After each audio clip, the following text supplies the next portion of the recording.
Olá, meu nome é Thaís e hoje eu vou apresentar trabalho intitulado O Novo Marco Legal da Política de Saneamento Básico, seus impactos e implicações nas atividades dos municípios, tendo como autoria Thaís Queiroz, Tamires Passos, Renato de Almeida.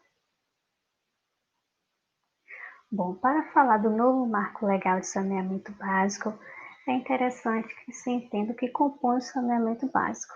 Então, o saneamento básico é um conjunto de serviços públicos, infraestrutura, que está relacionado à distribuição de água potável, à coleta e tratamento de esgotos, drenagem urbana e coleta de resíduos sólidos.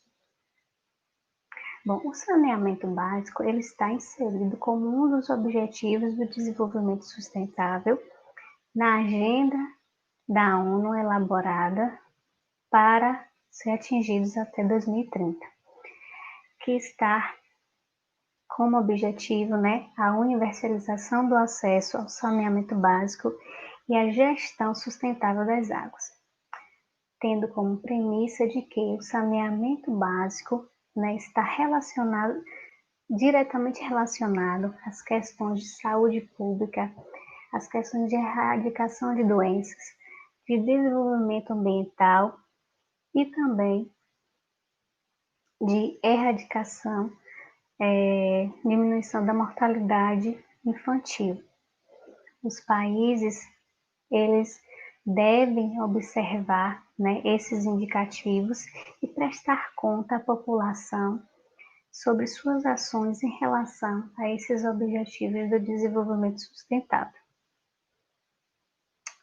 Bom, a lei do saneamento no Brasil era fixada pela Lei Federal número 11.445 de 2007, tratando-se, entre outros temas, da universalização da água potável e do esgotamento sanitário.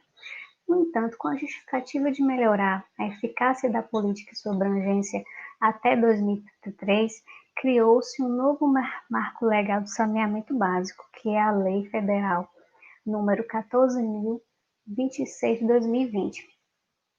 Essas normativas trouxe aí mudanças na Lei Federal de Saneamento Básico de 2007, com 11 vetos, a esse dispositivo e trouxe aí questionamentos e discordância, contradições em relação ao novo marco legal.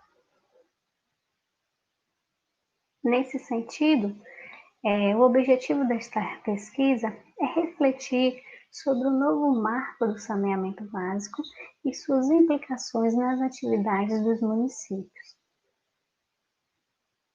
Utilizou-se a metodologia da pesquisa exploratória e qualitativa, utilizando-se de bibliografias e normas legais relacionadas ao tema. Então, para construir essa pesquisa, baseou-se e comparou-se sobre as diretrizes nacionais de saneamento básico, novo marco legal de saneamento básico e os documentos publicados no Diário Oficial da União sobre razões dos vetos e mudanças desta lei. Bom, para entender a situação do saneamento básico no Brasil, trouxe aí a painel de saneamento básico, com indicadores do ano de 2018. Então, é possível observar que no Brasil, 16,4% da população ainda está sem acesso à água, enquanto 46,9% da população não tem coleta de esgoto não tem, de maneira correta, E na região Nordeste, 25,8% não tem acesso à água, enquanto 72% ainda não tem acesso à coleta de esgoto adequada.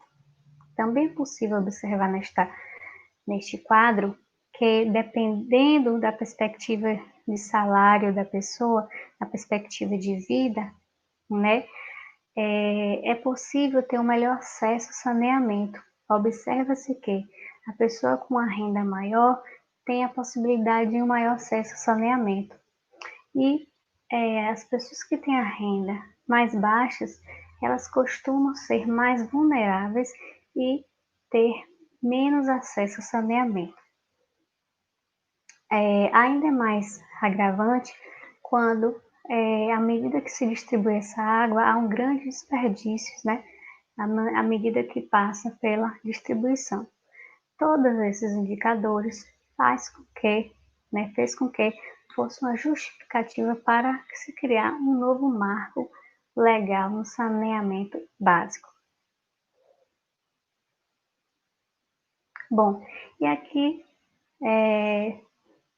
traz-se aí novas metas, né, do marco de saneamento básico da nova política, né, que tem-se a meta que até dezembro de 2033, 99% da população tem acesso à água potável, que até 2033, 90% da população tem acesso à coleta e tratamento de esgoto, que haja uma diminuição do desperdício da água e aproveitamento da água das chuvas. Bom, ainda de acordo com o novo marco da política, também estende-se o prazo aí da Política Nacional de Resíduos Sólidos para o encerramento dos lixões a céu aberto. Enquanto nas cidades grandes, né, há um prazo até 2021, em municípios com menor quantidade de população, né, com 50 mil habitantes, tem aí o prazo até 2024 para o encerramento dos lixões.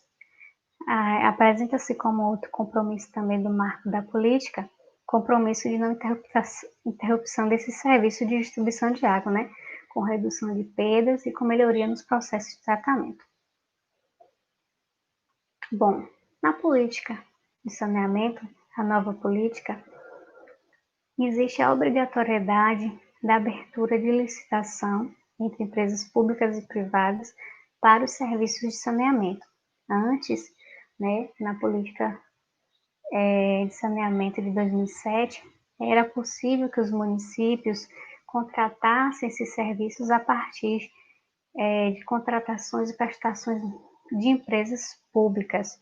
Vedou-se esse artigo, né, com a justificativa de que isso limita a livre iniciativa e a livre concorrência e não traz competitividade a esses serviços com eficiência e eficácia. Bom, o que se observa aí é que este veto, né, beneficia os serviços privados, porque pela sua capacidade de custo operacional, né, pela sua vantagem em relação às empresas públicas. Tais situações podem acarretar aí o aumento de privatizações dos serviços de saneamento. Também pode-se observar também a limitação da participação social dos municípios neste planejamento e nessas ações, já que quem vai ficar responsável é as empresas privadas, né, correndo risco aí de negligência de oferta de serviços a pequenos municípios e grandes periferias. Bom, o que se observa é que existe, né, uma regra de privatização desses serviços, justificando que a concorrência aliada aí à gestão privada é melhor e mais eficiente que a gestão anterior.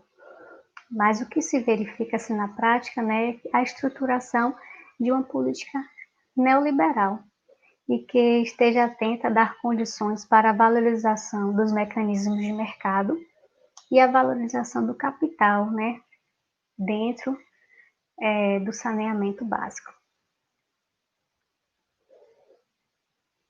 Bom, outra questão a ser observada é que os municípios deverão se adaptar ao novo regulamento.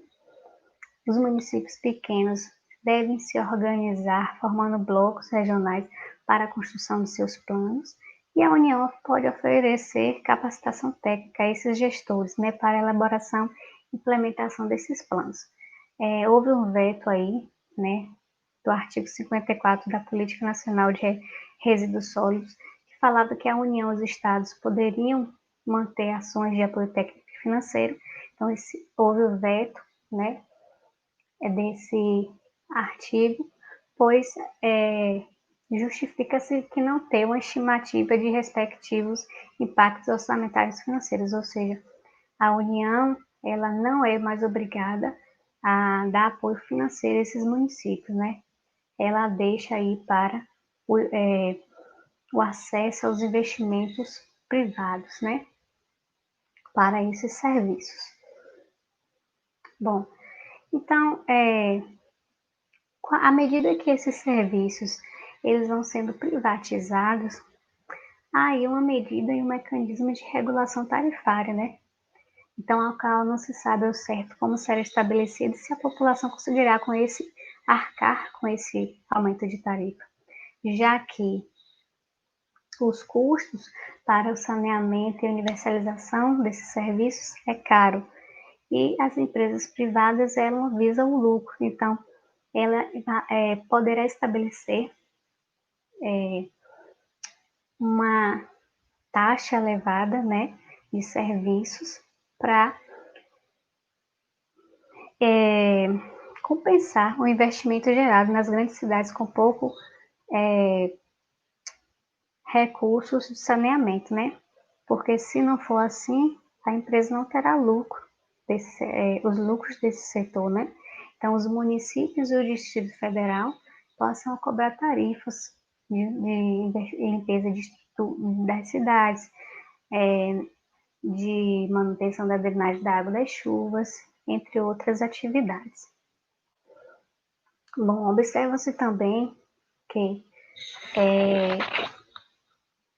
a competência de realização de contratos para serviços era do município e do estado, e agora passa-se a criar a Agência Nacional de Águas, que é a ANA, e incluindo aí suas atividades, né? Ela passa a ser a Agência Nacional de Águas e Saneamento, ou seja, ela fica responsável por estabelecer normas e regulamentações de serviços públicos, tanto dos recursos hídricos e saneamento. E aí cabe destacar, né, cabe indagar se essa autarquia ela vai dar conta de tantas atividades que é da sua competência, que além das atividades de recursos hídricos, né, regulamentação, ela vai tratar do saneamento básico, né, que inclui aí abastecimento de água, regulamentação dos resíduos sólidos, entre outras atividades do saneamento, além de ter as atividades de fiscalização, regulação, manutenção de fiscalização e observação das tarifas, né, impostas pelas empresas que for fazer os serviços, né, entre outras atividades. Bom, para concluir, compreende-se que toda decisão política decorre de processos de conflito, valores e a concepção do papel do Estado na sociedade, seu grau de intervenção e, consequentemente, seus impactos. Então, revela-se na política de saneamento duas representações distintas de política.